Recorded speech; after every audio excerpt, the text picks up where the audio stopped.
Chong, Ini, wir haben es getan. du musst auch sagen, was wir getan haben. Wir haben seit heute einen Steady-Account eröffnet. Ganz genau. Danke, Esra. Genau, für den Hinweis. warum haben wir den Steady-Account eröffnet? Damit wir weiterhin unabhängigen Content kreieren können. Das Setup verbessern können, in besserer Qualität recorden können. Egal was, Richtig. alles für euch. Genau. Und zwar würdet ihr uns dann mit Hilfe eurer Mitgliedschaft dann eben unterstützen, dass wir dieses Projekt vorantreiben und weiter wachsen können. Wir haben verschiedene Mitgliedschaftsmodelle. Genau, es gibt insgesamt 3 Mitgliedschaftsmodelle und wir haben zu jedem Mitgliedschaftsmodell quasi ein cooles Gimmick mitgebracht. Ne? Wir haben das Annyeong-Paket, Ja. das Nomujoa-Paket und das Taebak-Paket. Taebak! Genau. Die Details stehen im Steady. Die könnt ihr euch gerne durchlesen und wir sind für jede Hilfe natürlich dankbar.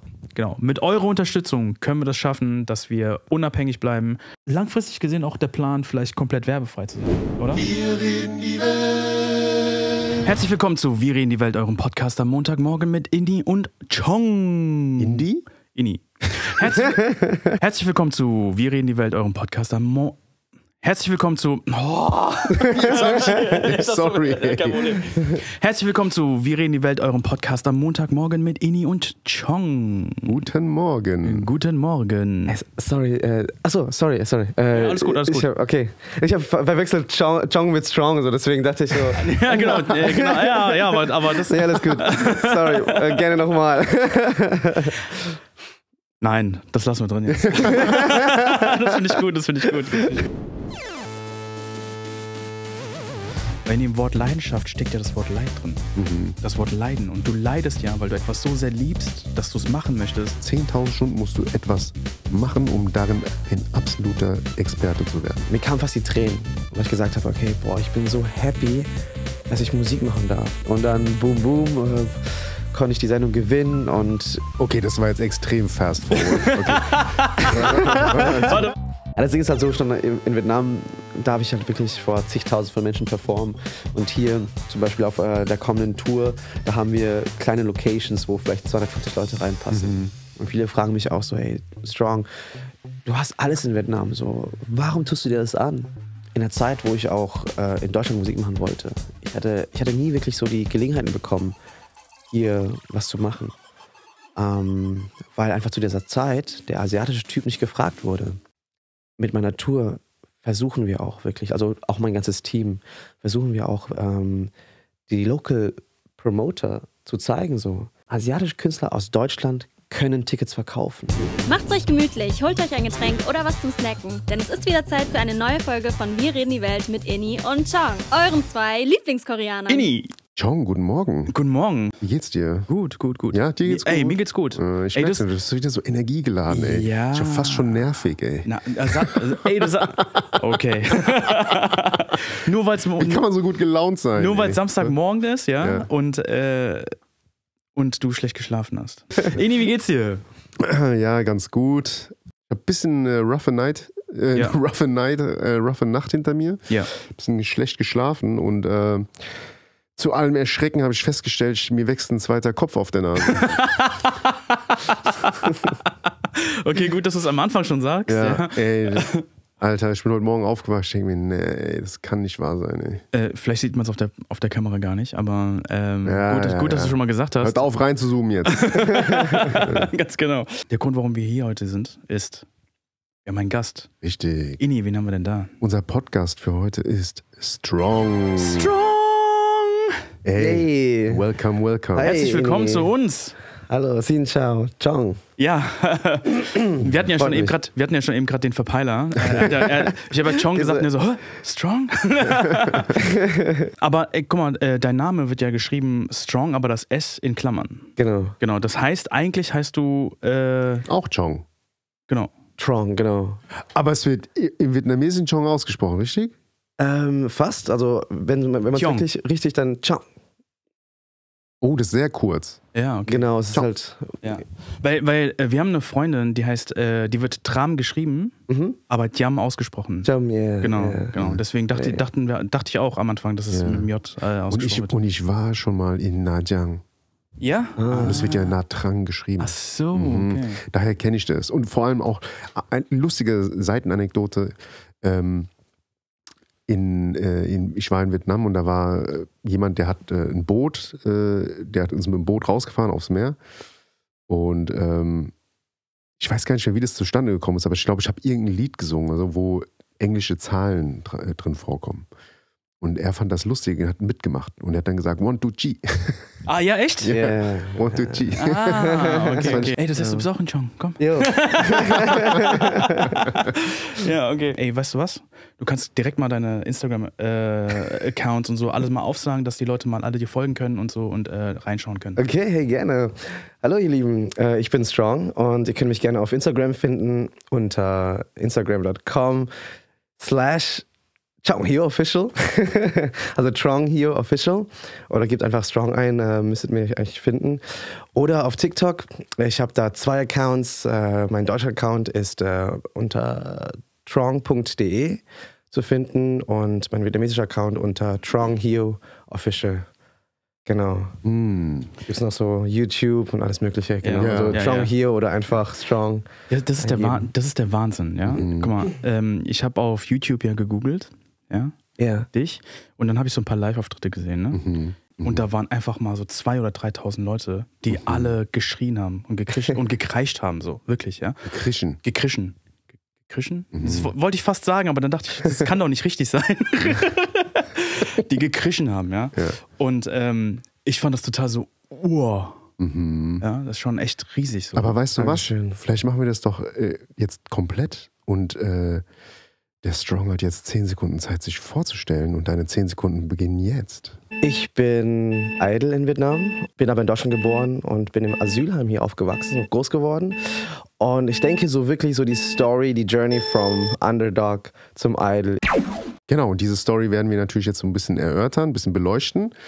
Und wir sind super froh, dass du deinen Weg hier ins Studio gefunden hast. Und an der Stelle auch vielen Dank an Now, die den Kontakt irgendwie zustande gebracht hat. Vielen Dank fürs Connecten. Ja, mega cool. Und voll gut, dass du so eine Spontanität an den Tag gelegt hast und ja, so die Gelegenheit genutzt hast, wo du jetzt sowieso in Frankfurt bist, dass du halt hier vorbeikommst. Mega cool. Echt. Sehr gerne. Ich freue mich, hier zu sein und vielen Dank, dass ihr auch früh aufsteht, um das zu machen. Ja klar, natürlich. Gerne. Also du hast jetzt gerade schon gesagt, so, du bist Idol in Vietnam, ne? Bist aber hier in Deutschland aufgewachsen.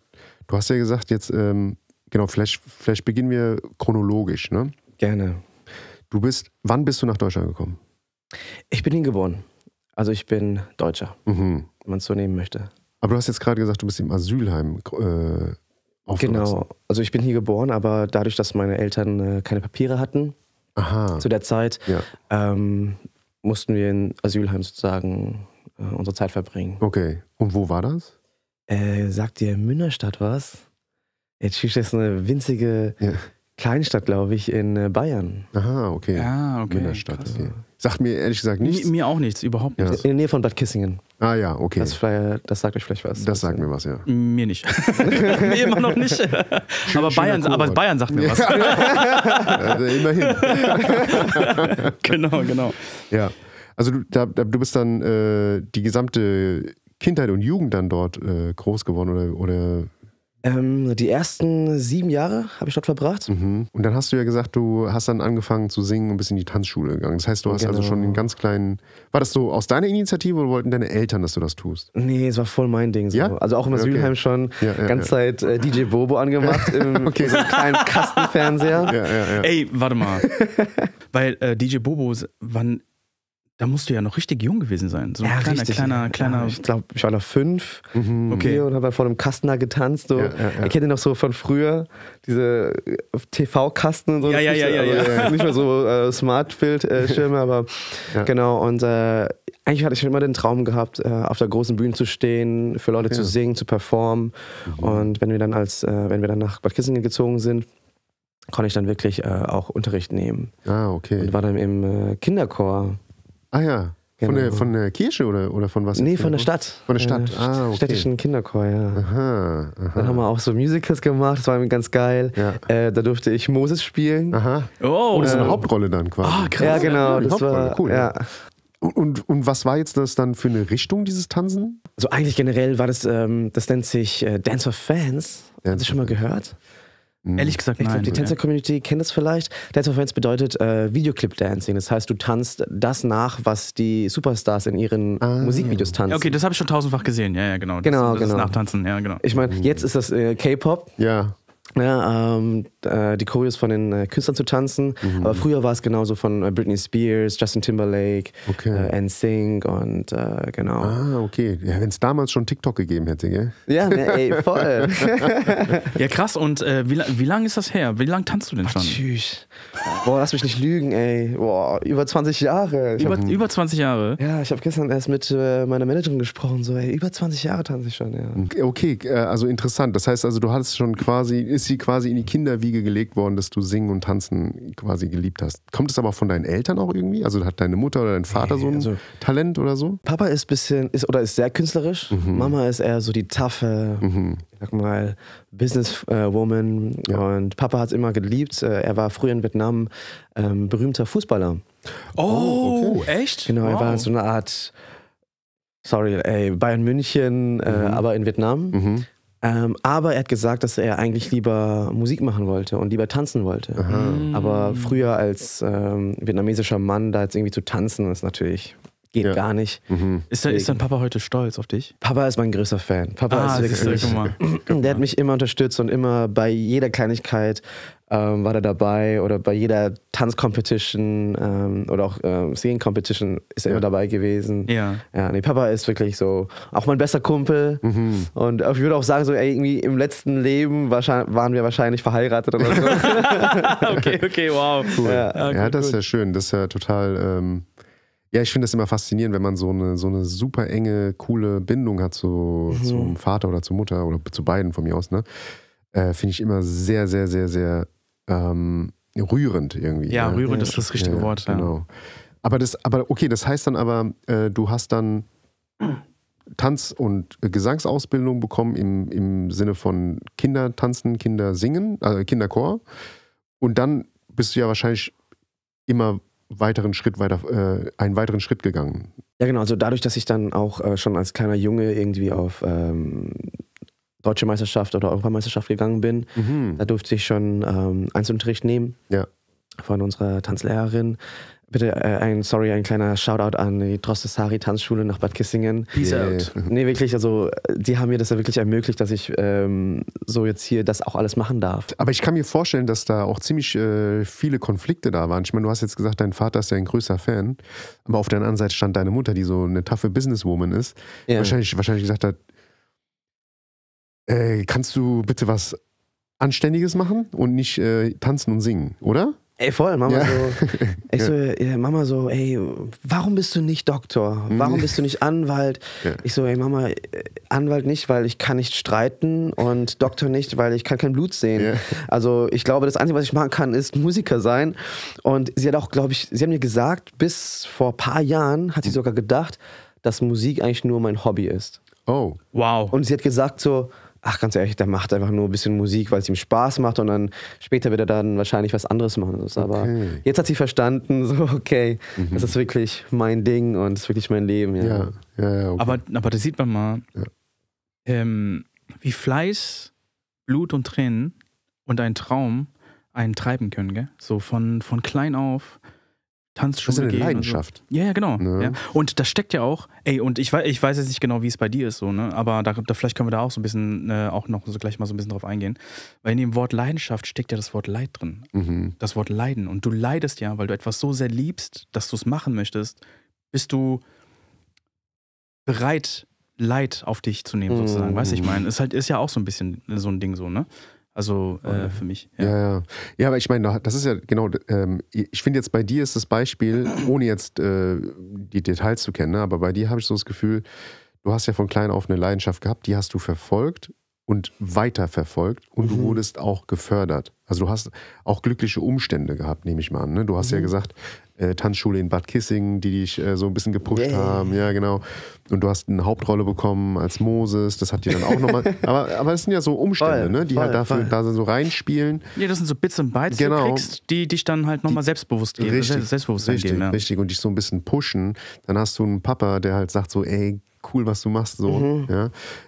Mach weiter. Und das sind ja alles so Umstände, weil es gibt ja so viele andere Beispiele, wo man sagt so, ey, ich bin voll gut im Malen und so, aber das ist so, was willst du damit? Das ist brotlose Kunst. Geh mal jetzt hier Elektrotechniker lernen oder sowas, weißt du? Und dann gibt man das halt auf oder macht das nur noch so nebenbei irgendwie und verfolgt das nicht mehr so weiter. Aber bei dir habe ich so das Gefühl so, ey, das war halt so von vorhinein so vorbestimmt, was dein Weg sein wird und du bist da ziemlich zielgerichtet dem so nachgegangen. So. Das finde ich schon ziemlich cool irgendwie. Ja. Und vor allem, weil dein Erfolg ja auch...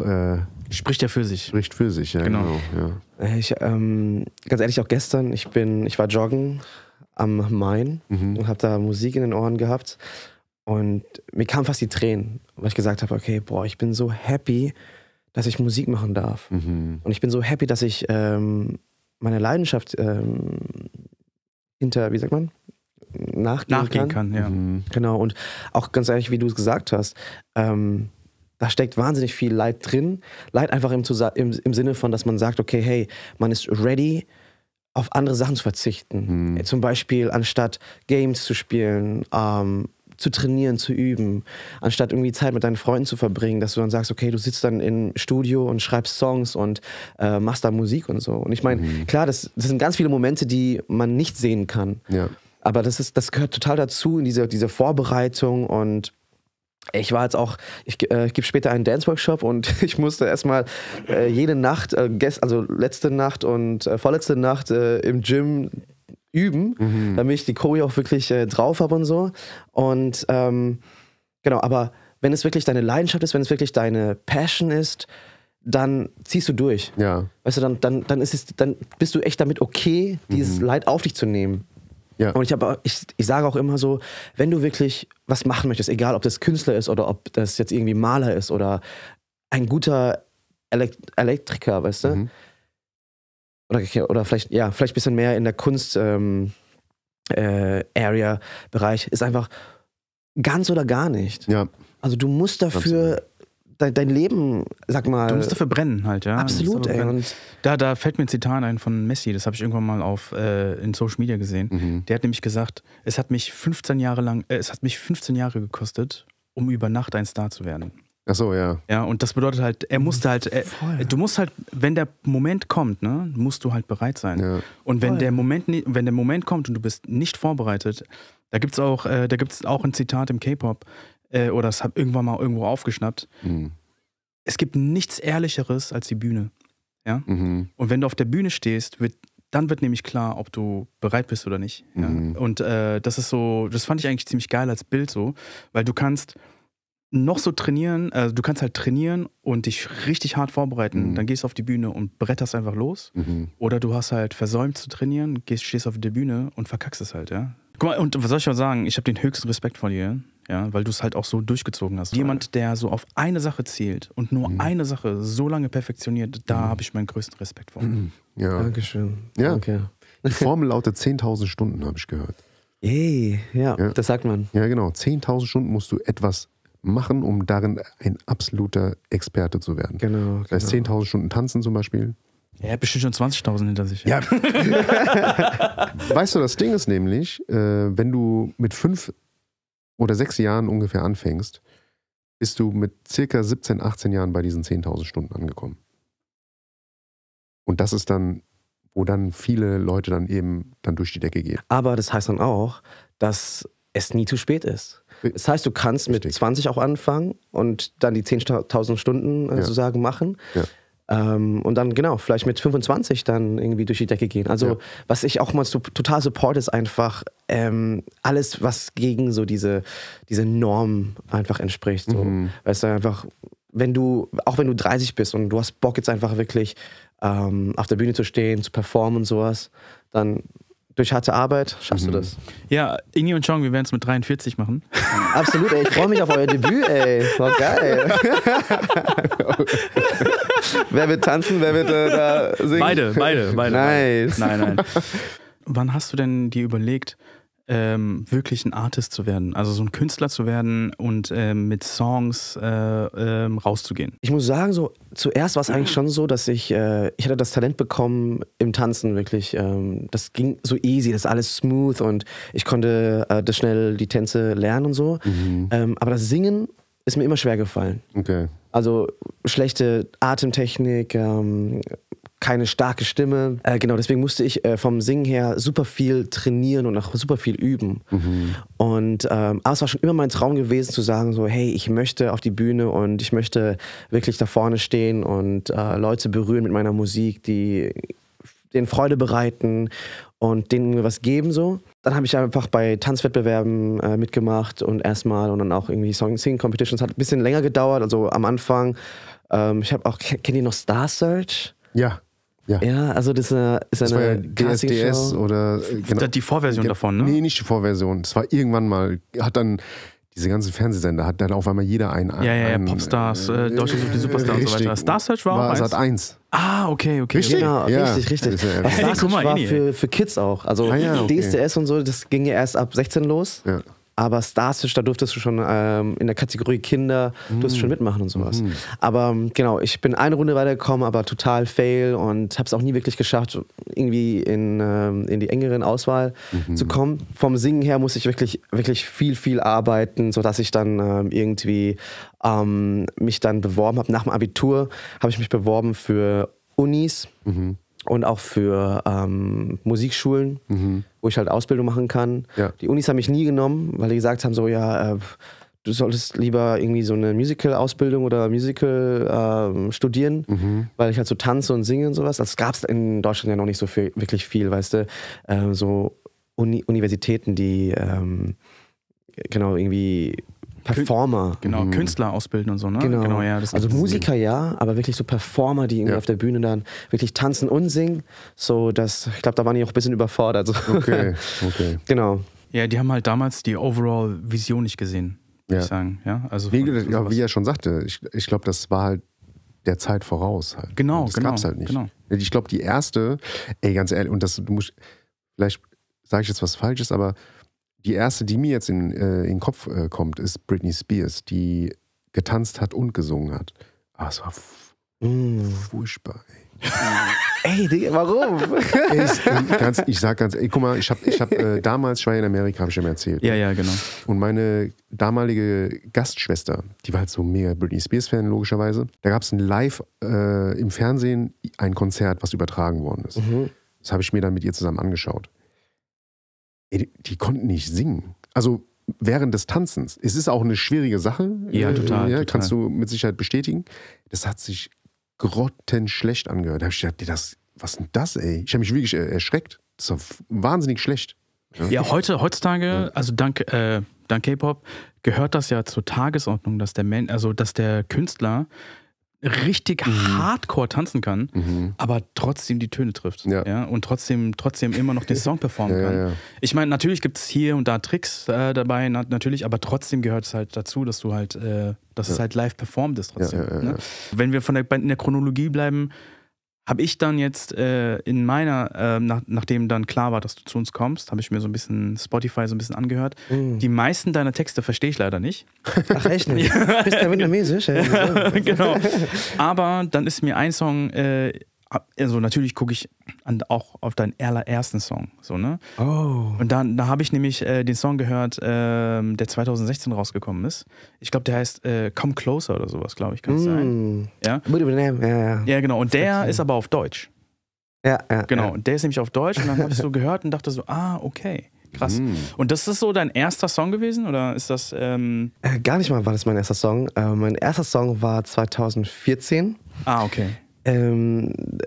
Genau, ich habe den geschrieben im Music College. Also das ist dann die private Schule, wo ich dann rein durfte. Und da heißt Peter Pan. Ah, aber da gibt es auch eine Version davon. Hast du, glaube ich, Genau, das habe ich dann Remake gemacht. Genau, Im Nachhinein. Ja, genau, das habe ich auch gehört, ja.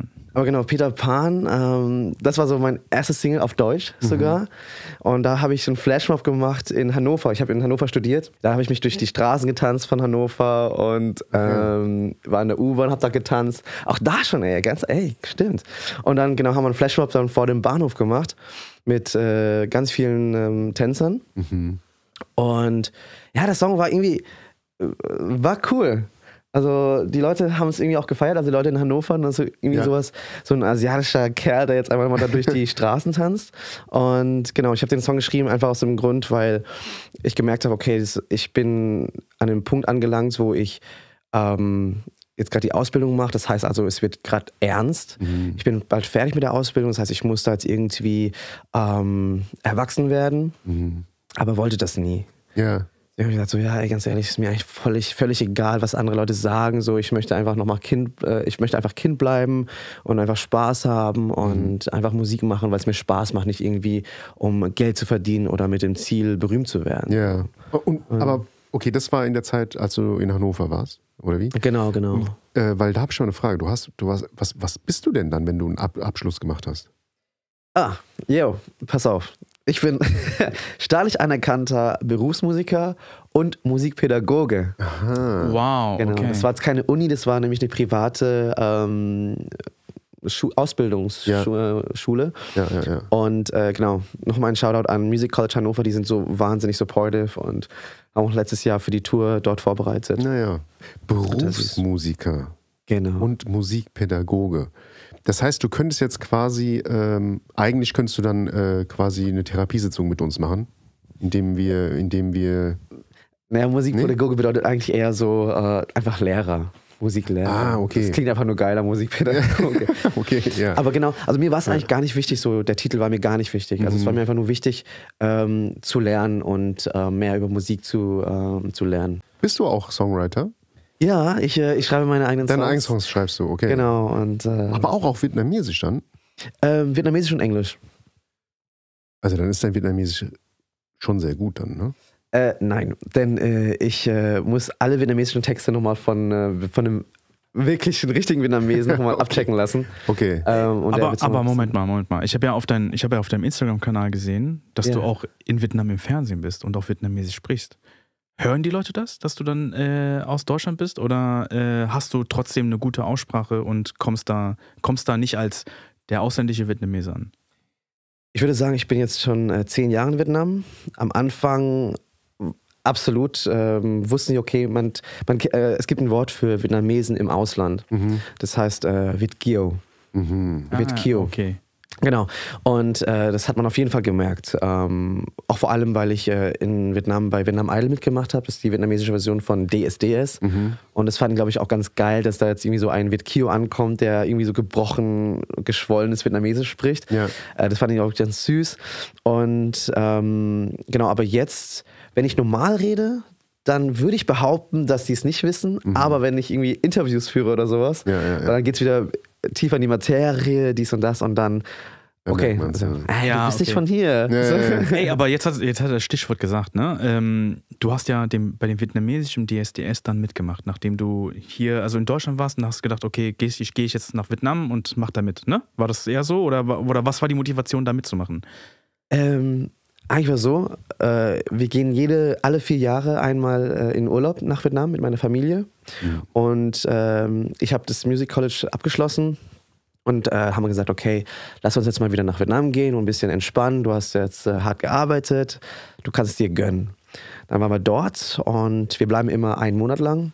Nach der 2. Woche war mir schon so langweilig, dass ich meine Familie gefragt habe, so, hey, kann ich nicht irgendwie performen, irgendwo? Und meine Cousine, die ist ein bisschen so in diesem Bereich drin, hat gemeint so, ja, kannst du, aber dafür musst du berühmt sein. Und ich habe gemeint so, okay, und wie mache ich das? Und sie hat gemeint, der schnellste Weg ist, wenn du bei einer Castingshow teilnimmst. Und dann hat sie gesagt so, ey, ist gerade sogar Vietnam Idol, die Castingphase. Ich habe mir gedacht so, ja, okay, ich meine, ich kann nichts verlieren, ich habe nichts zu verlieren und wieso nicht? Mach ich einfach mal mit. Und genau. Und dann boom, boom, konnte ich die Sendung gewinnen und mein Leben hat sich um 180 Grad gedreht. Okay, das war jetzt extrem fast forward. Okay. Warte. Ja. Du hast das Ding gewonnen. Ja, aber Moment. Bevor wir dahin gehen. Ja, okay. So, du warst im Urlaub mit deiner Familie in Vietnam. Deine Cousine sagt dir, ja, übrigens, zufällig ist er jetzt irgendwie Idol. Dann bist du da einfach hinmarschiert, oder was?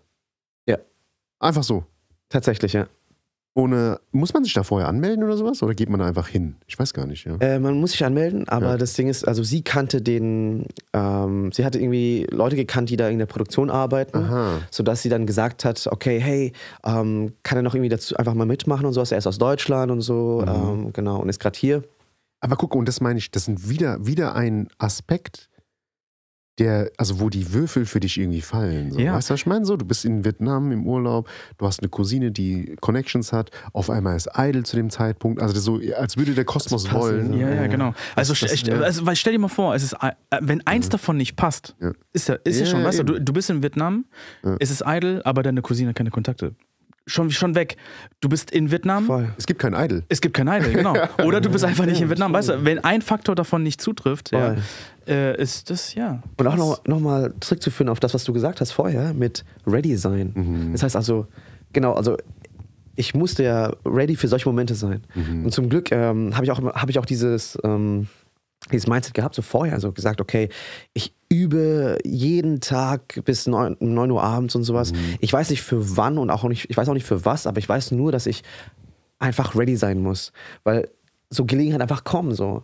Und aber absolut, ey, wie ihr gesagt habt, so, das hat irgendwie alles gepasst und ja, irgendwie wahrscheinlich das Universum war so lieb und so, ja. Welches Lied hast du performt bei deinem ersten, wie sagt man, Das seht ihr jetzt. das könnt ihr jetzt wirklich sehen, ja. Hãy đến đây để mất đi nỗi đau quang rồi sang tâm hồn. Yeah, relight my fire. Come on, your love is my only desire. Relight my fire, 'cause I need your love. Nee, aber erzähl mal trotzdem, ja. Ich habe Relight My Fire gesungen von Take That. Ach, okay. Oh, okay. Das Lustige war aber auf Vietnamesisch. Oh. Also Mix Vietnamesisch und Englisch, weil davor habe ich schon irgendwie so ein paar Auftritte gemacht für die vietnamesische Community in Deutschland. Und genau, deswegen, der Song war schon fertig. Ja. Und den vietnamesischen Text hat mein Vater geschrieben. Ach, oh, wow. Genau. Sehr cool. Der war da total Feuer und Flamme dafür. Genau, und als zweiten Song habe ich noch seinen Lieblingssong gesungen. Oh, jetzt fällt mir ein, dieser Lieblingssong von ihm ist auf Vietnamesisch gewesen, aber ist eine koreanische Ballade. Oh, jetzt bin ich gespannt. Von einem K-Drama. Welches? Boah, kennt ihr das? Also ich kann jetzt nur die Melodie, ne? Oh, alter Schwede. Das geht so. Tình yêu có sẽ mãi mãi không quay trở lại và anh như cánh chim vút bay mây này phương nào na na na na đông cô đơn nhớ nhung kín. Nee, kennst du das? Ich kenne das. Ich kenne das Lied. Ich weiß aber nicht, welches K-Drama. Und ich weiß auch nicht, wie das Lied heißt. Aber Okay. ich kenne das. Jetzt auch mal eine blöde Frage. Das ist ja jetzt mit einem vietnamesischen Text. Heißt Genau. das, der koreanische Sänger hat das nochmal auf Vietnamesisch performt oder es wurde einfach übersetzt? Es wurde, glaube ich, dann übersetzt von vietnamesischen Sängern. Ah, okay, krass. Das heißt, du hast das Lieblingslied von deinem Papa noch performt. Genau. Du hast einen Song performt, wo dein Vater die Lyrics geschrieben hat. Ist dein Vater eigentlich so dein Lucky Charm eigentlich, oder? Also der hat dich eigentlich so weitergetragen. Doch, Papa ist echt Lucky Charm.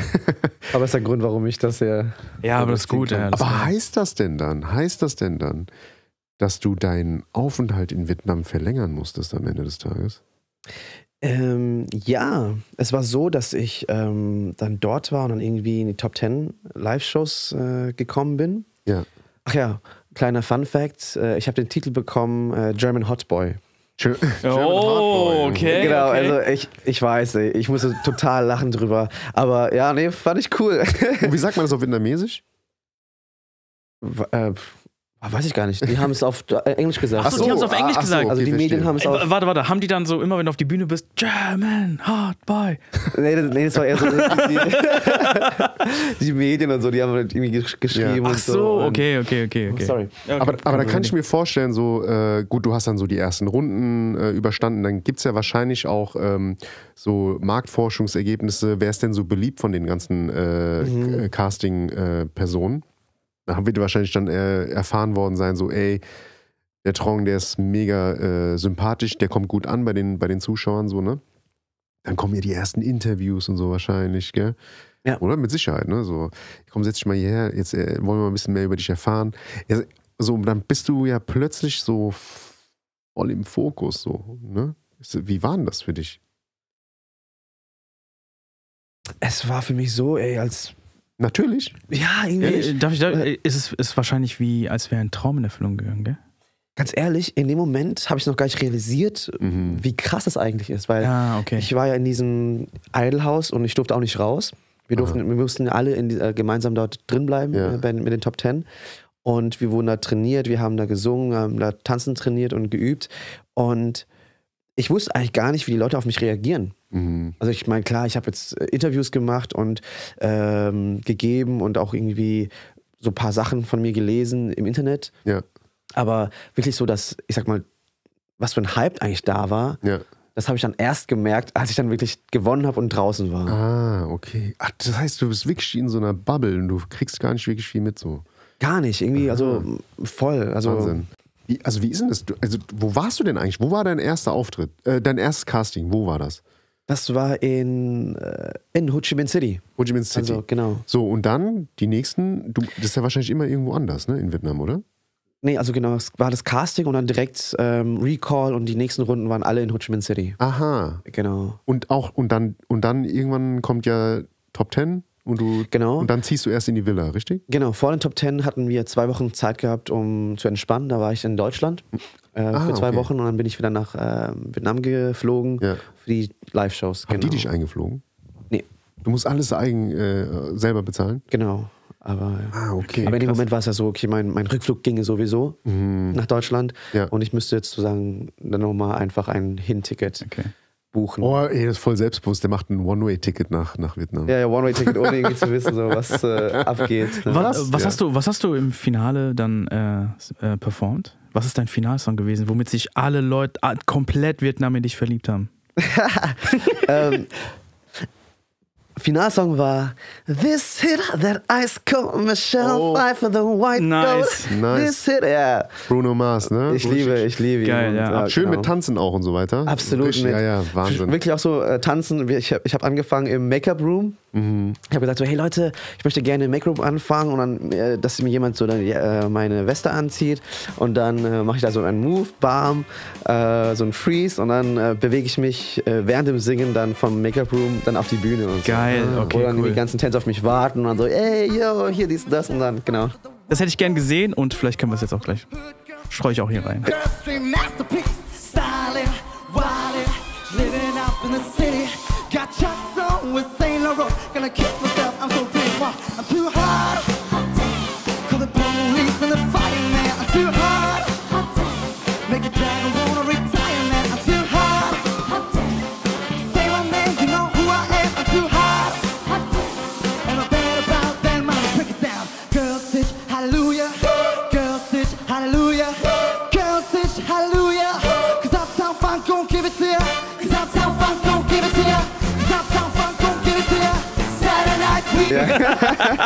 In welchem Jahr war das? 2015. 2015. Genau. Wow. Ach, das heißt wirklich, du bist dann geblieben. Seit 2015 bist du jetzt dann einfach in Vietnam? Yes. Ey, wie krass. Das Krasse war, meine Wohnung in Hannover war ja noch da. Und mein bester Kumpel, auch jetzt noch besser Kumpel und damals meine Ex-Freundin, die waren so lieb und haben meine Wohnung ausgeräumt und sauber gemacht und zurückgegeben an die Vermieterin. Ja. Und ich war da gar nicht mehr in der Wohnung drin. Also nach Vietnam Idol. Okay, krass. Aber wie kann man sich das vorstellen? Du hast gewonnen. Du hast jetzt gewonnen. Was passiert? Ja, in Vietnam ist es ein bisschen so, dass es nicht gebunden ist, also wenn du gewinnst, ist es nicht gebunden damit, dass du einen Labelvertrag bekommst. Echt jetzt? Ja. Also in Deutschland habe ich anderes gehört. Genau, in Deutschland ist es, glaube ich, ein Muss. Du kennst dich, ich will jetzt einfach mal bauen, du kennst dich überhaupt nicht aus in der vietnamesischen Welt. So 0,0. So, du bist jetzt Gewinner, alle kommen, wollen was von dir, wahrscheinlich, ne? Oder? Du hast kein Management gehabt zu dem Zeitpunkt mit Sicherheit? Oder hattest du da schon eins? Ich hatte dann doch eins gehabt. Also, du hattest schon eins? Genau. Ich okay, bekommen, ja. Weil da hast du natürlich Hilfe, weil dann die wissen ja natürlich so, okay, das ist ein Haifischbecken, wir filtern das für dich so, ne? Moment, ging das schnell oder war... Ich meine, du warst im Urlaub in Vietnam. Hattest du da schon Management? Nee. Das heißt, auf dem Weg zum Finale kamen dann Leute und meinten so, ey, du musst jetzt hier unterschreiben, weil wir managen dich dann so nach dem Motto, oder was? Genau. Also auf dem Weg zum Finale, da kamen schon Interessenten und dann haben die gesagt so, ja, hey. Und dann hast du, während du dann halt quasi dich aufs Finale vorbereitet hast du dich dann aber auch mit dem ganzen anwaltlichen Kram gewälzt?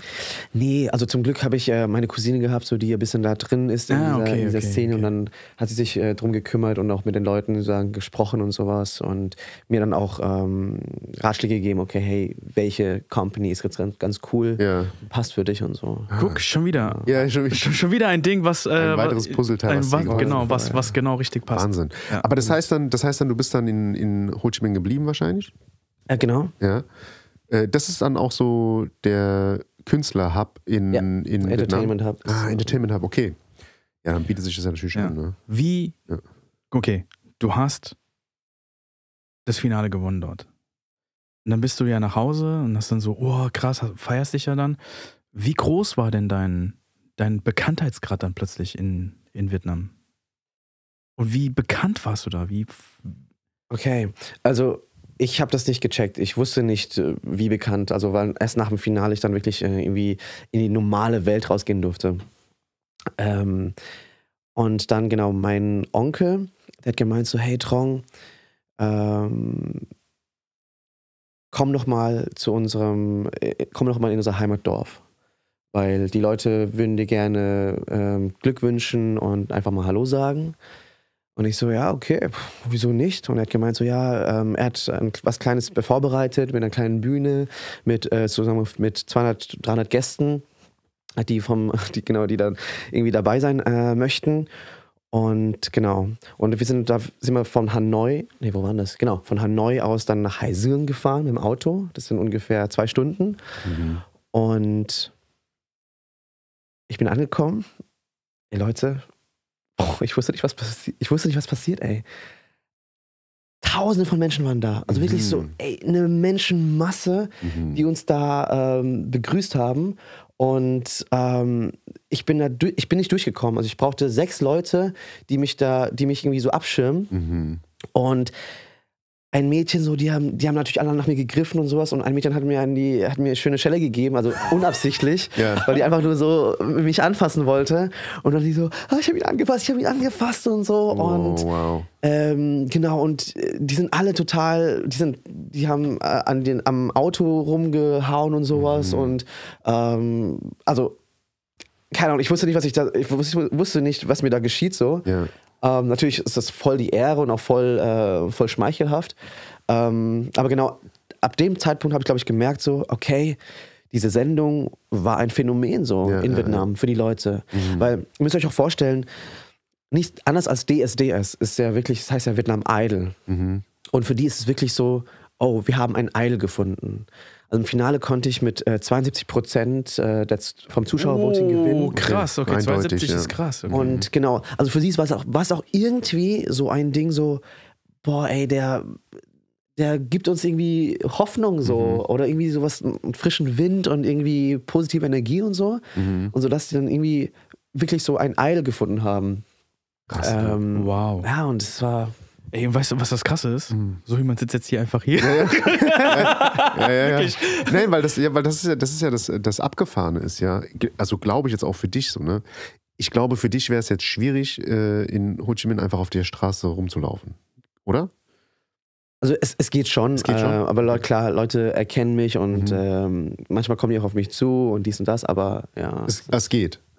Es ist entspannt. Also ich meine, die sind auch super nett. Ja. Also ich meine, auch wenn die auf mich zukommen und Fotos wollen oder Signatures oder sowas, dann ist das super freundlich und super cool. Ist nicht so aufdringlich auf jeden Fall. Ja. Aber was mich interessiert ist, wenn du da in dein Heimatdorf kommst, ja, und die Leute rütteln am Auto und tausende Leute greifen nach dir, 6 Leute müssen dich abschirmen und das von heute auf morgen. Du warst die ganze Zeit in dieser Bubble, kommst raus und plötzlich ist das so.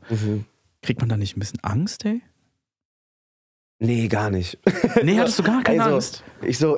In meinem Kopf war es wahrscheinlich so, ey, genau das habe ich mir vorgestellt. So. Okay. Genau das habe ich mir gewünscht. So. Okay. Ich habe auch noch ein Vlog-Video, wie ich von einem Auftritt gekommen bin und dann sind die mir alle hinterhergerannt und dann bin ich durch eine Glastür gegangen und alle standen da und bam, bam, bam geklopft und so wahrscheinlich. Irgendwie so. Alles klar, okay. Nee, aber genau, also für mich war das irgendwie wirklich alles super natürlich und sowas. Ich muss auch sagen, so, ich glaube, da kam ja auch ein bisschen so eine Phase, wo ich arrogant wurde. Also ein bisschen überheblich wurde. Ich meine, dieser plötzliche Fame und so und lässt natürlich, ich meine, ich war da 23 und lässt mich natürlich dann irgendwie denken, so, ich wäre krass oder krasser als alle anderen und sowas. Und das hat mir auch nochmal wirklich viel gekostet. So. Ich glaube aber, das ist so ein natürlicher Prozess. So, ne? Wenn du mit 23 so ein Fame kriegst, dass man dann so ein bisschen überheblich wird und ein bisschen so wird, ist es, glaube ich, ein natürlicher Prozess. Ich. Du reifst ja auch als Künstler immer weiter. Ja? Voll. Und ich bin mir auch sicher, dass du durch ganz andere Gedanken und Probleme gehst danach, wenn das passiert ist, als ein normaler Mensch, der auf der Straße nicht erkannt wird. Ja? Also ich glaube, ein Reifeprozess passiert ja. Und heute, wenn ich heute mit dir spreche, merke ich ja überhaupt nichts an Überheblichkeit. Ja. So, ne? Also du bist ja der gechillteste Typ ever, finde ich. Dankeschön. Und eben gerade, bevor er das erzählt hat mit ich habe Idol gewonnen, so, ich wusste das, ja, aber ich wusste nicht in welchem Ausmaß. Ja, ich habe ja auch vorher diese Videos auf YouTube gesehen, dachte okay, so, aber man spürt nichts, wenn er hier reinkommt und so, wenn man mit dir redet, man spürt überhaupt nichts davon, finde ich, ja. Ja. Dankeschön. Absolut sympathischer Kerl, definitiv. Danke. Ja. Ihr auch. Danke. Sehr sympathisch, sehr lieb. Aber genau, so das heißt dann so, aber im ersten Jahr kann ich mir vorstellen, das heißt ja, der Hype-Train muss ja mitgenommen werden. Das heißt, du musst jetzt sofort ballern, du musst sofort Songs rausbringen und so, ne? Wie lief das denn ab für dich? Mein Label hat's gemacht. Also genau, wir haben sofort dann auch die Siegersingle veröffentlicht. Die lief sehr gut und danach haben wir auch einen Soundtrack zum Film gemacht. Was zu dem Zeitpunkt, der Film war der erfolgreichste Film zu dem Zeitpunkt. Ah, ja. Und das Musikvideo hat 36 Millionen Aufrufe bekommen. Genau, und danach, und auch ein paar Singles nochmal veröffentlicht danach. Also, aber dann habe ich auch gemerkt, so, dass, ja, keine Ahnung, ich glaube, ich war schon sehr sturköpfig und vielleicht auch in dem Zeitpunkt einfach ein bisschen arrogant, weil ich immer schon mein eigenes Ding machen wollte. Das heißt, ich war nicht ganz happy mit der Tatsache, okay, mit der Musik, die wir gerade veröffentlichen und sowas. Deswegen habe ich dann auch gesagt, so, ja, ich möchte gerne aus der Company raus, aus dem Label raus und dann irgendwie meinen eigenen Weg gehen. Es waren nicht meine eigenen Songs, die ich geschrieben habe, oder die ich schreiben durfte. Und genau, und dann... Ich habe in meiner, also als ich deine Songs gehört habe, habe ich schon so eine kleine Richtung rausgehört. Ja? Ja. Du bist ein riesengroßer Fan von Michael Jackson, gell? Ach, ich liebe. Ja. Liebe. Ja. Also, weil der Song, von dem ich vorhin gesprochen habe, der erste, der auf Spotify ist, der hat schon so, auch stimmlich ist das so in diese Richtung, so leicht in diese Note. Und dann, ich weiß nicht, ich habe eins von deinen neueren Videos gesehen, wo du mit diesen Strohhüten quasi ein bisschen eine Hommage tanzt. Von der Choreo her. Was ist Strohhut? Mit diesen vietnamesischen typischen Non La. Ja, genau. Ah, okay. Da tanzt du auch so ein bisschen eine Hommage an Billie Jean, ne? Glaube ich. Wie? Ja. Also Michael Jackson hat ja seinen Hut gehabt und ich habe meinen Non La. Ja. Nee, genau, so Michael Jackson ist voll mein Idol, auch Bruno Mars. Ich liebe die und inspirieren mich total, ja. Du hast dich dann von der Company gelöst?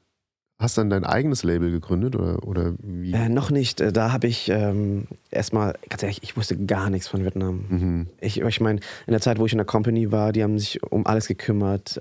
Ich wusste nicht mal, ganz ehrlich, wo der Supermarkt ist. Ich wusste nicht mehr, wo ich Essen kaufen soll. Wie lange warst du bei dem in der Company? Offiziell 3 Jahre, aber ich war da nur 1,5 Jahre. Dann habe ich sogar mein eigenes Ding gemacht. Okay. Genau. Aber ich wollte einfach wirklich auch Songs veröffentlichen, die ich selber schreibe, weil für mich einfach Songs, Musik einfach sozusagen eine Reflexion von meinem Innenleben sind und auch wirklich von meinem Leben sozusagen meine Gefühle widerspiegeln und so. Deswegen, genau, habe ich dann alleine gemacht mit meiner Managerin. Ich habe sie dort gefragt, so, weil meine Managerin, auch die jetzt immer noch meine Managerin ist in Vietnam, sie hat Vietnam Idol produziert. Schöne Grüße an Lin. Ja, genau. Sie ist Scriptwriter von Vietnam Idol, deswegen habe ich sie gekannt und habe ich gemeint so, ja, hey Lin, hast du Bock, mich zu managen und sowas? Und sie hat ja gar keine Manager-Erfahrung zu der Zeit gehabt. Und dann haben wir einfach gesagt so, ja, okay, mach mal einfach. Und dann, genau, haben wir es so aufgebaut und dann 2018 haben wir dann ein gemeinsames Label gegründet, genau. Okay. Und wie ist es dann gelaufen? Dann heißt das ja, du hast ja die ersten eigengeschriebenen Songs dann released, nehme ich mal an. Ne? Wie ist das für dich? War das erfolgreich oder war das ernüchternd am Anfang oder wie ist es gelaufen für dich? Am Anfang hatte ich erstmal 8.000 Euro Schulden. Ja, okay. Alles Geld war weg. Ja. Wir hatten keine Auftritte gehabt. Ich musste mir Geld leihen, um das eine Musikvideo zu machen und den einen Song zu machen. Und zum Glück lief das ganz gut und danach sind wir auch ein bisschen wieder mehr reingekommen nochmal in das Musikbusiness, weil es wurde gesagt, dass ich in Deutschland sei zu der Zeit. Das heißt, alle Leute, die mich buchen wollten, haben gedacht, ich bin in Deutschland und gar nicht mehr in Vietnam. Aber dann konnten wir bei einer TV-Sendung mitmachen, das heißt Celebrity Battle. Das sind bekannte Sänger, tun sich zusammen mit bekannten Musikproduzenten und die treten gegeneinander an. Okay. Genau, und durch diese Sendung haben die Leute auch gemerkt, so, okay, der Strong ist ja doch da. Ja. Und genau, ab da ging es dann wieder ein bisschen langsam bergauf. Bergauf, genau. Aber genau, auch langsam, muss ich sagen, weil in den Momenten, wo ich meine eigene Musik release, da muss ich erstmal rausfinden, okay, auf was für Musik sprechen die oder auf was für Musik stehen die Leute? Und was erwarten die von mir so? Ja. Deswegen, und das braucht natürlich auch wahnsinnig viel Zeit und es hat mich auch wirklich Jahre gekostet, um zu merken, okay, hey, ich glaube, diese Musik ist, glaube ich, ganz cool für euch oder das mögt ihr und das wollt ihr von mir hören, das wollt ihr von mir sehen so. Ey, das finde ich ja, das, was du gerade sagst, finde ich ja auch eins der Sachen, das A und O ist, finde ich, ja. Also auch bei uns. So, ne? Wir müssen ja auch immer so ein bisschen auf unsere Follower hören. Wir können ja auch immer nur das machen, was wir wollen, weißt du? Aber das müssen die Leute nicht immer geil finden, weißt du, ich meine? Richtig. Du musst ja immer so ein bisschen auf die Follower hören und auf deine Fans hören. Ja. Was wollt ihr denn überhaupt von uns hören? Und was für Themen sollen wir denn sprechen? Oder was sollen wir denn ansprechen und so? Und so weiter. Wie soll ich das denn machen? Also du musst halt immer so mit einem Auge auf die Community oder auf die Fans gucken so und mit dem anderen Auge so ein bisschen auf dein Craft und auf das, was du machen möchtest. So, ne? Aber wie ist es jetzt für dich? Läuft es gut für dich? Also ich muss sagen, sehr, sehr gut, weil wir durften auch letztes Jahr bei einer TV-Sendung mitmachen. Die heißt Anh Trai Vượt Ngàn Chông Gai. Und die Sendung, ja, genau. Genau, die Sendung ist durch die Decke gegangen. Das ist eine Sendung, wo 33 Celebrity-Typen zusammenkommen und in Gruppen aufgeteilt werden, gemeinsam performen und gegeneinander antreten. Aha. Also als Gruppen gegeneinander antreten. Und diese Sendung hat wirklich viel, viel verändert in Vietnam, in dem Music Market und auch wirklich auch meine Karriere wahnsinnig gepusht. Und ja, es war wirklich einfach nur ein Shoutout nochmal an die Sendung und auch an das ganze Team und auch ganzen Fans so von der Sendung. Anh Trai Vượt Ngàn Chông Gai. Wie heißt das? Was heißt das denn übersetzt? Das heißt, Anh Trai Vượt Ngàn Chông Gai, der Typ, der tausende Hürden überwindet. Ah, okay. Genau. Okay. Ist sie schon abgedreht? Ist schon alles veröffentlicht worden. Schon alles veröffentlicht worden. Genau. Ja. Soll ich mal was sagen? Ich hab ja gehört, Vietnam ist das nächste große Ding in Asien. Ja? Also so, das, was die gerade machen, ist, glaube ich, unglaublich krass und wird das nächste große Ding in Asien. Habe ich mir mal so sagen lassen.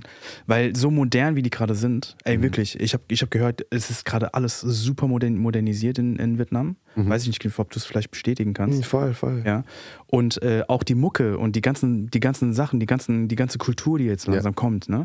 Die jetzt noch so ein bisschen in den Kinderschuhen steckt, die wird explodieren, habe ich mir sagen lassen. Okay. Ich weiß jetzt ehrlich gesagt nicht, ob das stimmt und ob ich jetzt irgendwelche. Ich muss noch einen Faktencheck machen, aber ey, habe ich gehört. Also, weil das ist so der nächste Big Player, der in Asien kommt. Ja, die V-Wave. V-Wave. Oh, das ist schwierig auszusprechen. V-Wave wird auf jeden Fall kommen. Ja, genau. Das wird auf jeden Fall kommen, glaube ich. Und V-Dramas und V-Pop. Hä? Ja, aber warum nicht? Ja, natürlich, total. Also ich glaube schon, dass es auf jeden Fall eine krasse Reise auf jeden Fall nehmen wird, Vietnam. Ich habe mal eine andere Frage. Du bist ja in Vietnam schon ein sehr, sehr großer Star. Wie ist denn das mit Shitstorm? Weil jeder großer Star hat ja auch irgendwie, es gibt ja immer Gossip und so, ja. Und auch du hast ja eben gerade gesagt, so, dann wurden plötzlich erzählt, so, ich bin wieder in Deutschland. Dabei warst du die ganze Zeit in Vietnam, ja. Erlebst du sowas auch? Hast du sowas erlebt und wie geht man damit um, ey? Ja, klar.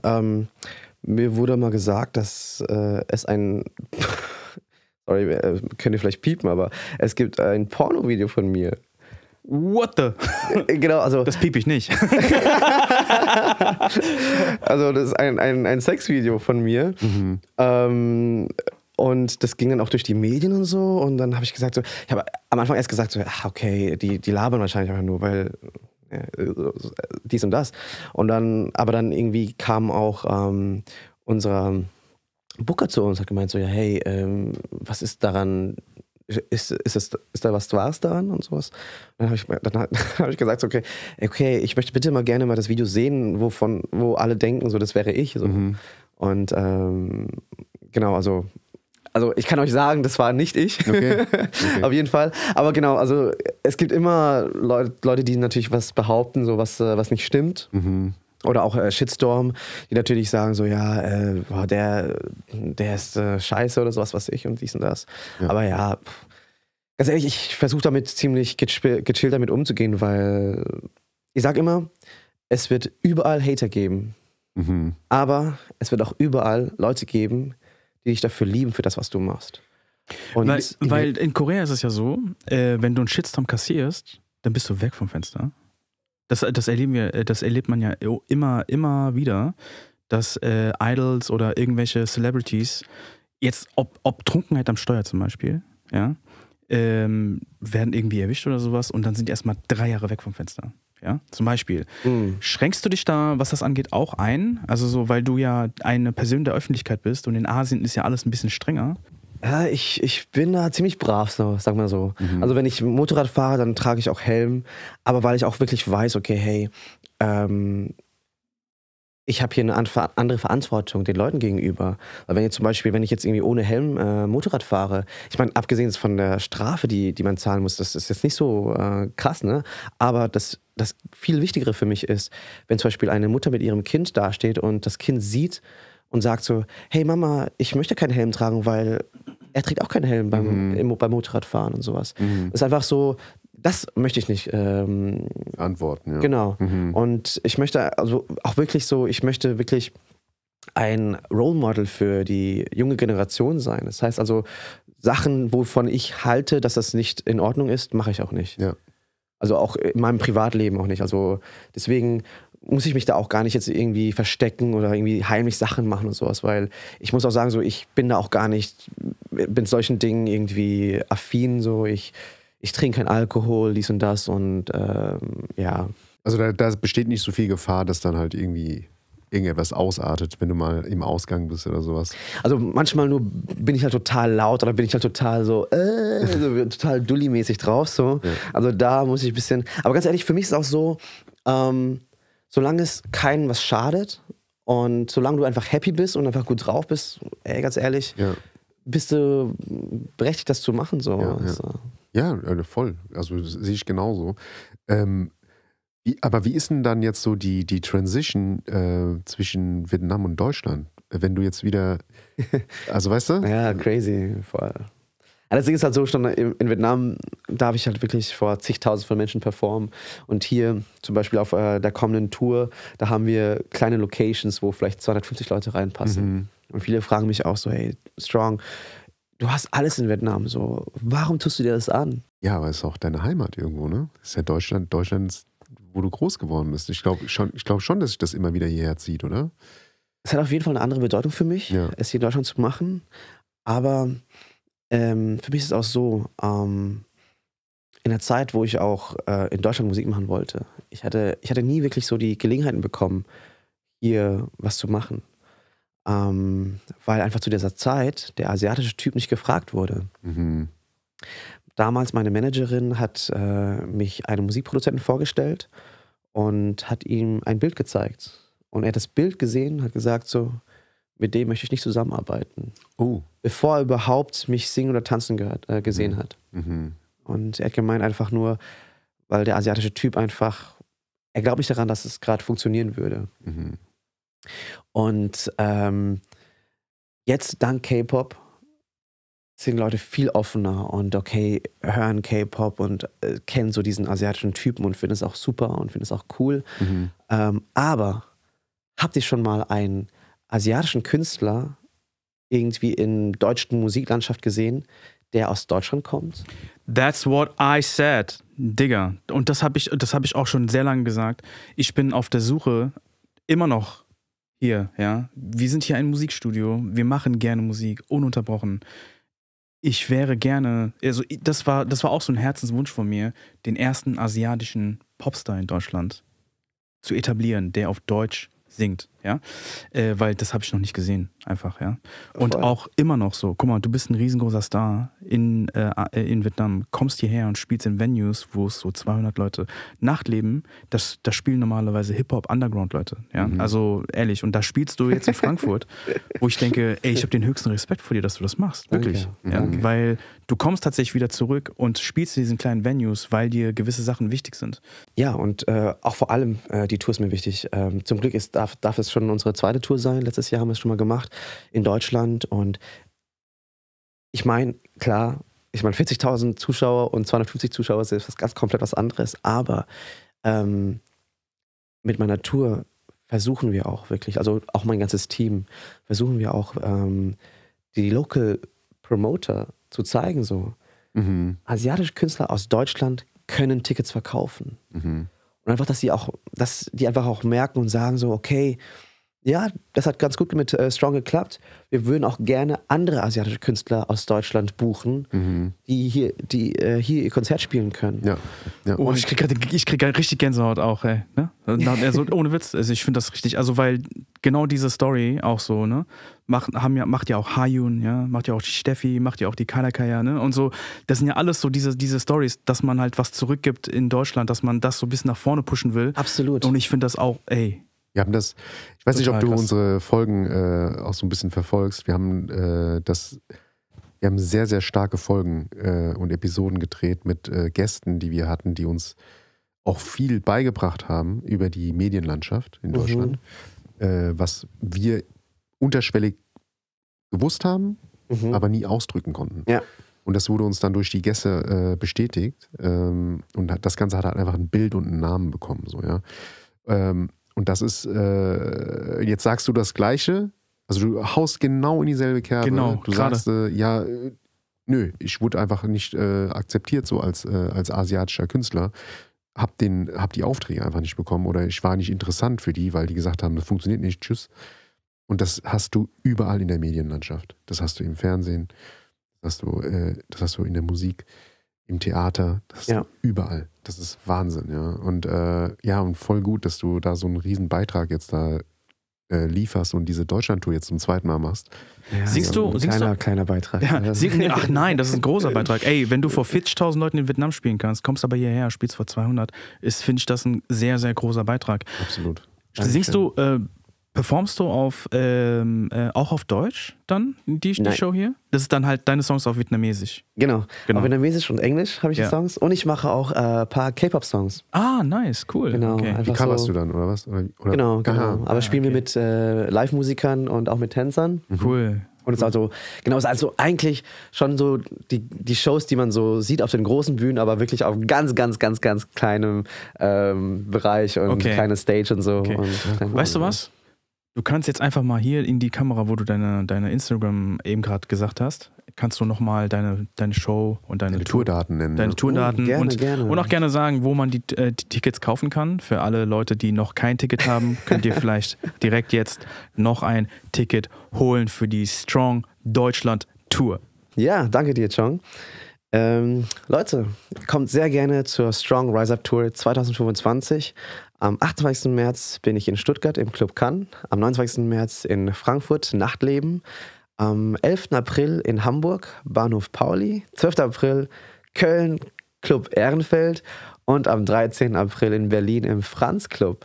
Ihr könnt euch gerne Tickets holen unter der Website strongtickets.com. Ich freue mich wahnsinnig auf euch. Es wird einfach mega geil. Also letztes Jahr war es einfach schon richtig, richtig geil. Einfach der Vibe, so die Leute, alle, die einfach nur tanzen wollten, abfeiern wollten. Und was bei meiner Tour ich sehr gerne rüberbringen möchte, ist einfach auch wirklich so das Gefühl, so du bist Außenseiter, du fühlst dich nicht dazugehörig, du fühlst dich anders als alle anderen. Auf meiner Tour darfst du so sein, wie du willst und darfst du auch anziehen, was du magst und darfst auch crazy sein, so wie du möchtest, weil wir alle da irgendwie anders sind auf der Tour und genau. Deswegen heißt ja auch Rise Up, ne? Genau. Ja, so ist mega cool. Total gut. Ja. Kommt auf jeden Fall alle zahlreich vorbei. Wir werden auch da sein. Yay. Sag mal, genau, sind deine Eltern jetzt eigentlich noch in Deutschland oder sind sie jetzt mit dir nach Vietnam? Sind jetzt in Deutschland? Genau. Mama kommt auch. Ja. Begleitet sich auf der Tour? Nein, sie kommt nur nach Stuttgart und Frankfurt. Ah ja, okay. Ah, wie süß. Voll cool. Genau. Ey, was für eine Story, ey, oder? Sag mal ehrlich. Ja, was eine Reise du hierhin erlebt hast. Wahnsinn. Weißt du, ich will das auch nochmal am Ende, also ich will das jetzt auch nochmal sagen. Du musst ready sein, weil du nie genau weißt, wann der Moment kommt. Ja? Du weißt nie genau, wann wer seine Augen auf dich gerichtet hat. Ja? Und wenn du in diesem Moment nicht dein volles Potenzial abfeuern kannst, ja, bist du einfach noch nicht ready. Und ich glaube, das ist so eine Story von, er ist einfach ready gewesen, weißt du? Absolut. Ready gewesen und ist seiner Leidenschaft nachgegangen und zwar so sehr, dass er einfach zu jedem Zeitpunkt bereit war, die Bühne zu rocken, ja, und die Show seines Lebens zu spielen, um quasi den Moment zu erreichen, da wo er hin will. Und das zeugt von Leidenschaft. Ja, absolut. Ja, ich liebe diese Geschichte. Was hast du vorhin gesagt? Vom No-Name? Nee, was Underdog. Vom Underdog. Das ist, oder vom Tellerwäscher zum Millionär oder sowas, ne? Sagt man ja auch in Amerika oftmals, ne? Also, das finde ich, ist echt eine verfilmbare Geschichte vielleicht. Total, ja. Und ich finde es total cool, dass du heute hergekommen bist zu uns. Vielen Dank. Ich weiß gar nicht, womit wir das verdient haben, einen so großen Star in Vietnam bei uns sitzen zu haben. Ich liebe diese Geschichte. Ich finde diese Geschichten einfach geil. Ja, das ist ja so, du bist halt das lebende Beispiel, dass Träume halt eben wahr werden. So, ne? Und das ist halt das Coole. Und das sind ja diese Erfolgsstories, die die Menschen ja auch bewegen und die Menschen auch hören wollen. Ne? Deswegen teilen wir diese Story natürlich auch sehr gerne mit unseren Followern, ja. Ja, genau, dazu habe ich auch noch mein Motto eigentlich. Also ich habe einen Song geschrieben, der heißt Dare to be Different. Und der Song ich durfte mit dem Song zum Eurovision Song Contest deutschen Finale 2023. Oh, krass, okay. Und ich würde sagen, so war der erste oder einer der ersten asiatischen Solokünstler, die zum ESC deutschen Finale eingeladen wurden. Und es war meine 6. Bewerbung. Aha. Also genau, ich habe es dann endlich geschafft quasi. Genau, ich habe es endlich geschafft. Ich denke einfach auch, weil genau, danke nochmal dem K-Pop einfach und dass die Leute einfach wirklich offener sind für verschiedene Künstler. Ja. Und zu dem Song sage ich auch immer, egal wo du herkommst, egal wie du ausschaust, egal wen du liebst und so, solange du hart an dir arbeitest und niemals aufgibst, kannst du dir all deine Träume erfüllen. Ja.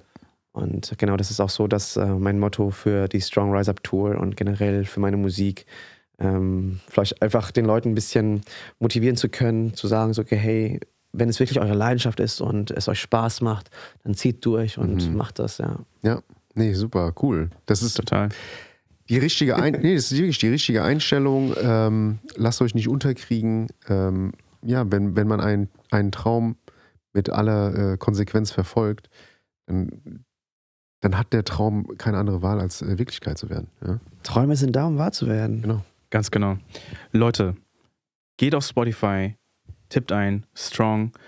Wenn ihr es nicht sofort findet, eigentlich findet man es sofort, weil Strong ist sofort da. Ich glaube, man findet die das, Musik an. wenn ihr das S in Klammern.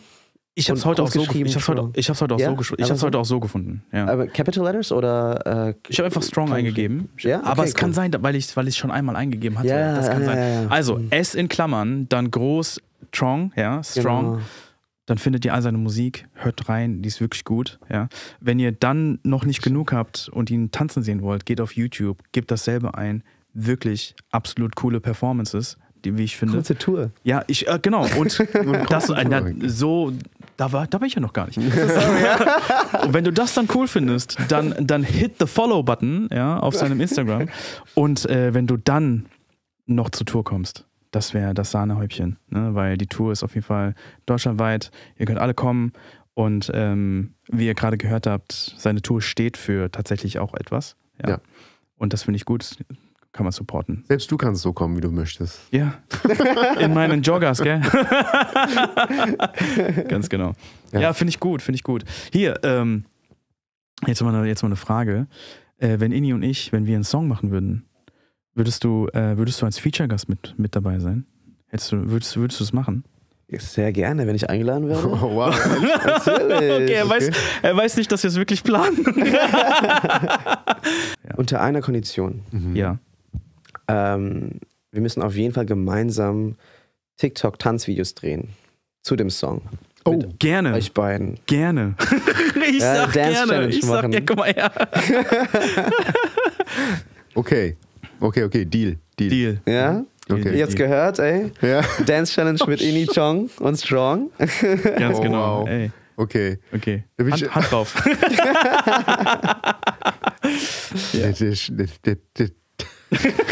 Guck mal, mir fehlen schon die Worte. Ich hau einfach raus und vor allen Dingen, ich mach's immer auf Kamera, damit er keine Möglichkeit hat, einen Rückzieher zu machen. Voll. Ja. Aber gut. Ja, okay, cool. Dann machen wir. Okay, ich bin down. Okay. Ich bin down, auf jeden Fall. Sweet. Ja. Ich finde, diese Folge war irgendwie mega. Ja, die hat so voll den Spannungsbogen aufgebaut, mit so richtig Sinn am Ende noch. Wow. Ja, total. Also ich wirklich. Ich habe, wie ich ja schon sagte, so diese Underdog-Stories, die hört jeder gerne. Und ich finde es einfach krass, so wie viele Umstände zusammengeführt haben, um dich dahin zu führen, wo du bist. Und das ist schon krass so, ne? Das Geile ist halt, dass du eigenverantwortlich bist für das, was du tust und für das, was du hoffentlich am Ende dann auch erfolgreich tust. Du kannst nicht darauf hoffen, dass es dir in den Schoß fällt. So, du musst, wie wir vorhin schon gesagt haben, musst die Chance halt einfach beim Shopwerk greifen und sagen, ey, und jetzt sind wir diesen Weg gegangen und jetzt volle Pulle. So. Volle Pulle. Ja. Und weißt du, ich habe gestern auch nochmal drüber nachgedacht. Gestern war das, glaube ich. Wir haben jetzt mittlerweile 65 Folgen. Und wir haben ungefähr 30 Asiaten-Stories geteilt einfach, erzählt. Ja. Also wir hatten ungefähr 30 bis 35 Gäste hier und wir haben einfach diese Stories geteilt. Und muss man überlegen, so, ich finde das manchmal, wenn du an jede einzelne Geschichte zurückdenkst, jede Story hat gewisse Ähnlichkeiten, aber ist im Kern ähnlich, aber total anders. Und ich finde es einfach voll geil, dass wir diese Geschichten erzählen und dass wir diese Geschichten teilen und den Leuten halt auch so diese Storys erzählen. Also ich finde das voll geil. Ja, absolut. Ich meine, es ist ja wir machen noch 1000 mehr. Ja, hey, da habe ich überhaupt nichts dagegen. Ja? Ich meine, wer hätte denn gedacht, dass wir bei Folge 65 sind? Niemand. Ja, also wirklich. Wir haben einfach so angefangen und das ist halt auch so eine Geschichte, die mich selbst sogar so ein bisschen rührt, wenn ich das sagen darf, ja, weil es war einfach eine Schnapsidee. Also komm, lass machen. Ja, okay, machen wir. Und jetzt sind wir da, wo wir sind. Und wir wollen noch viel weitergehen. So, ne? Ganz genau. Und das auch mit Unterstützung wie durch Podcaste, wie durch dich halt, ne? Die die herkommen, sich bereit erklären, ihre Story zu erzählen, sie zu teilen mit unserer Community, die dann weiter in die Welt hinausgetragen wird. Und daraus soll halt irgendwie so, das ist ja so ein bisschen so unsere Hoffnung, dass wir so einen Kosmos einfach schaffen. Einen Community-Kosmos, ja. Wo ein Riesennetzwerk dann daraus entsteht, wo jeder sich gegenseitig unterstützen kann. Jeder kennt irgendwo irgendwen, der bei irgendeiner Situation aushelfen kann. Und das ist so die Idee dahinter, ja, weil uns sind in unserem Leben ständig Steine in den Weg gelegt worden. Ständig. Aus dem und dem Grund nein. Aus dem und dem nein. So, okay, ihr sagt alle nein, dann bauen wir uns unsere eigene Welt. Und fuck you, ey. Ja, ganz ehrlich, fuck you und wir bauen uns unsere eigene Welt und wir machen den Shit happen.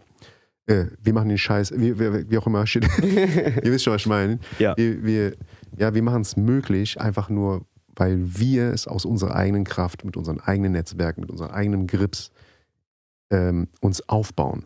So, und da kann keiner uns Steine in den Weg werfen. Geht einfach nicht, weil wir haben unseren eigenen Kosmos geschaffen. So. Das ist so die Idee und Philosophie, die wir haben. So, ja?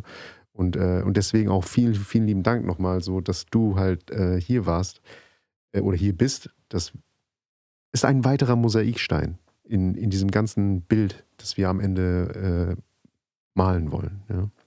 Cool, vielen, vielen Dank, dass ich dabei sein durfte. Ja. Und ich denke, ich bin super gespannt, so wie es in ein paar Jahren dann ausschaut, wenn wir dann auf die Folge zurückschauen. Ja. Also, hey, das war unser Traum, das war unser Wunsch zu erreichen. Und ja, und ich bin mir einfach sicher, dass wir das erreichen können so, und auch erreichen werden. So. Ja, wir sind da auch sehr, sehr zuversichtlich. Sehr, sehr zuversichtlich. Wir auch. Das ist so dieses, dieses gemeinsame Wachsen. Und man kann halt auch viel besser und schneller wachsen, wenn man es gemeinsam tut. Ja? Stärker auf jeden Fall. Und stärker, richtig. Und das ist halt so die Idee dahinter. Und wer weiß ja, vielleicht sind wir ja in 2-3 Jahren in Ho Chi Minh City mit dir auf der Bühne und machen die Vorgruppe. Nee, aber was ich auch immer so geil finde, ist, viele Leute haben ja, also ich weiß nicht genau, wie es bei dir ist, ja, vielleicht, aber in Deutschland zumindest, haben viele ja gar nicht so die Möglichkeit, 1,5 Stunden lang ihre Story zu erzählen. Ja.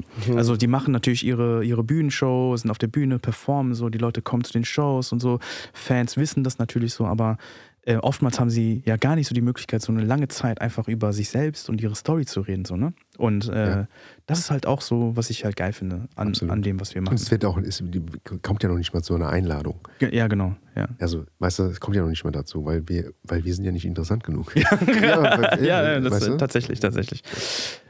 Ich weiß, Strong. In unserem Format lassen wir immer dem Gast die Ehre, der Folge den Namen zu geben. Oh. Ja. Tschüss. Alright. Das heißt Clickbait. Ja, also wenn du kannst gerne der Folge quasi die Ehre erweisen, den Titel zu geben, genau. Okay. Es ist mir eine große Ehre. Mir fällt ein Strong vom Underdog zum Idol. Das ist gut. Ist okay? Ja, das ist gut. Natürlich. Bringt's auf den Punkt. Ja, total. Ja. Total. Ja, gerne. Sehr, sehr gerne. Also wir fummeln da auch gar nicht rum. Überhaupt nicht. Du hast den Titel gegeben und dann geben wir Darf ich noch so als Subtitle Rising Up schreiben? Absolut, sehr gerne. Ja. Also ich habe ja auch einen Song, der heißt ja Rise Up Underdog. Deswegen passt es perfekt. Ah, okay, ja, cool. Siehst du? Cool. Ja, also anspielend auf deine Tour auch, ne? Genau. Sehr, sehr gerne. Genau. Absolut. Cool. Sehr schön. Ja, also nochmal an dieser Stelle, vielen lieben Dank. Ist total cool, dich kennengelernt zu haben. Wirklich. Und jetzt habe ich einen weiteren, weil wir haben eine große vietnamesische Freundeskreis. Die Gang. Ja, die Gang. Shout out, ja. Und ja, ein weiteres Familienmitglied ist dazu gekommen, gefühlt. Ja. Absolut. Cool, nee, freue mich voll. Ja. Kamsahamnida. Nee. Kann man. Oh, nee, ist geil. Hast du vielleicht etwas noch, ob es jetzt auf Vietnamesisch ist oder auf Deutsch, gerne, das du ganz gerne deinen Fans noch mitteilen willst? Kannst du gerne jetzt an dieser Stelle tun. Cool. Ja, erstmal an alle Leute, die natürlich das Podcast verfolgen und schauen. Vielen, vielen Dank, dass ihr euch 1,5 Stunden lang die Story angehört habt und so geduldig wart. Vielen Dank an alle Leute, die zur Tour kommen oder zur Tour kommen werden, auch die letztes Jahr dabei waren. Es bedeutet mir wirklich wahnsinnig viel, dass ihr kommt, nicht nur für mich, sondern auch wirklich für die Asian Community, dass ich vielleicht ein bisschen was beitragen kann für die Community und ihr seid auch Teil davon. Nochmal vielen, vielen Dank und Strong cũng xin phép gửi lời chào đến các bạn ở Việt Nam. Strong yêu mọi người rất là nhiều, tại vì là cảm ơn mọi người Strong mới được làm những cái thứ mà Strong đang được làm, và không quan trọng là Strong đi đâu, Strong luôn nhớ đến mọi người và luôn nhớ đến quê hương, yêu mọi người rất là nhiều. Cảm ơn cả Giang rất là nhiều. Und ja, nochmal vielen, vielen Dank an Ini, vielen, vielen Dank an Chong. Gaman. Ja, 감사합니다. 사랑해요. So, und wir bedanken uns auch natürlich an dieser Stelle fürs Zuhören, fürs Reinschalten. Richtig. Wir hören uns und sehen uns in der nächsten Woche. Nächsten Montag. Bis dann. Yay, Chong, Ini. Ja, vielen lieben Dank fürs Reinschalten, liebe Kimchis und liebe noch nicht Kimchis, aber vielleicht bald Kimchis. Ja. Heutige Folge, hoffentlich hat sie euch genauso viel Spaß gemacht wie uns beiden. Wie fandest du sie denn? Mir macht jede Folge Spaß. Tut mir gut, ist therapeutisch, ist einfach geil. Vergesst nicht zu abonnieren, zu liken, zu kommentieren. Und zu teilen. Und zu teilen, genau. Das vierte habe ich vergessen. Genau. Ganz genau. Ihr findet uns unter Instagram bei Wir reden die Welt _pod. Wir sind bei Reden die Welt auf TikTok vertreten. Wir haben eine Website www.wirredendiewelt.de. Da gibt es übrigens neue Shirts. Genau, da freue ich mich richtig drauf. Ja. Wir haben es ein bisschen schleifen lassen, aus Zeitgründen logischerweise wie immer und Kapazitätsgründen. Aber neue Designs, neue Kollektionen. Ist jetzt raus für euch. Im Online-Shop. Vor allen Dingen, wir haben so die Dinger, die nicht weggegangen sind, haben einfach rausgenommen jetzt. Genau. Sind jetzt weg. Also wir haben das Sortiment bereinigt. Genau, und haben jetzt dafür ein neues Design, brandneu, fresh hier von diesen Händen hier gerade gemacht. Aber diesmal ohne Verpeiler. Ja, das werden wir ja noch sehen. Ja, genau. Ja, auf jeden Fall vielen herzlichen Dank. Habe ich noch irgendeine Seite vergessen, die wir haben? Ja, wir sind halt vertreten auf jeglichen Plattformen, die Podcasts ausstrahlen. Ja, ansonsten genau, YouTube, wir reden die Welt. Einfach reinschalten, reinhören, reinschauen. Wir freuen uns auf jedes Abo, wir freuen uns auf jeden Kommentar, wir freuen uns über alles. Und wir antworten eigentlich auch immer zeitnah, gell? Genau. Meistens. Richtig. Weißt du, was wir vergessen haben? Was denn? Wir haben vergessen, den Steady-Account zu erwähnen. Tatsächlich. Ja. Genau. Also die Mitglieder laufen ja hier die ganze Zeit entlang. Wir haben einen Steady-Account. Ganz genau. Schaut euch an, was für Mitgliedschaften wir dort vergeben. Ja, unterstützt uns auf unserem Weg. Wir wollen gemeinsam wachsen, gemeinsam größer werden, gemeinsam besser werden. Ganz genau. Das ist, glaube ich, der Stichpunkt. Wir sind raus. Das Stichwort. Stichwort.